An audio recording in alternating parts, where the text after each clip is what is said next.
समोसे वाला और गांव की कहानी। गांव रामपुर छोटा सा लेकिन बहुत ही प्यारा गांव था। वहां के लोग सरल, मिलनसार और मेहनती थे। इसी गांव में एक लड़का था, नाम था रामू। रामू का सपना था कि वो कुछ ऐसा करे जिससे पूरे गांव को उस पर गर्व हो। रामू के पिता गांव में चाय की छोटी सी दुकान चलाते थे।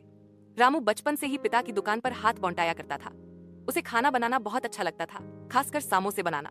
उसकी बनाई हुई आलू की भरवा समोसे की खुशबू से लोग दूर दूर से खिंचे चले आते। एक दिन गांव के प्रधान ने कहा, रामू, तेरा समोसा तो शहरों जैसा स्वाद देता है, क्यों ना तू इसे बड़े पैमाने पर बनाकर बेचना शुरू करे। यह सुनकर रामू की आंखों में चमक आ गई। रामू ने ठान लिया कि वह अब अपनी एक छोटी सी ठेली लगाएगा और पूरे गांव में अपने रामू के गरम गरम समोसे बेचेगा। पहले ही दिन उसकी ठेली पर इतनी भीड़ लग गई कि उसके सारे समोसे 1 घंटे में ही खत्म हो गए। उसने मन में सोचा, मेहनत करूंगा और एक दिन अपनी दुकान खोलूंगा। दिन बीतते गए। रामू ने अपने समोसे में नयापन लाना शुरू किया। अब वह आलू के साथ पनीर, मटर और कॉर्न वाले समोसे भी बनाने लगा। बच्चे, बूढ़े सब उसकी ठेली का इंतजार करते थे।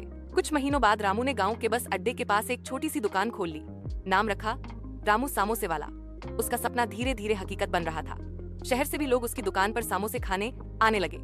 एक पत्रकार ने रामू की कहानी अखबार में छाप दी, एक गांव के लड़के की सफलता की महक। रामू ने कभी घमंड नहीं किया।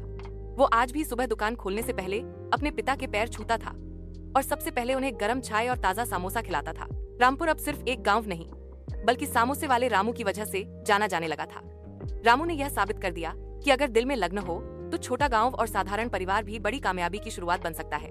सीख, मेहनत, लगन और सच्चाई से किया गया काम कभी व्यर्थ नहीं जाता।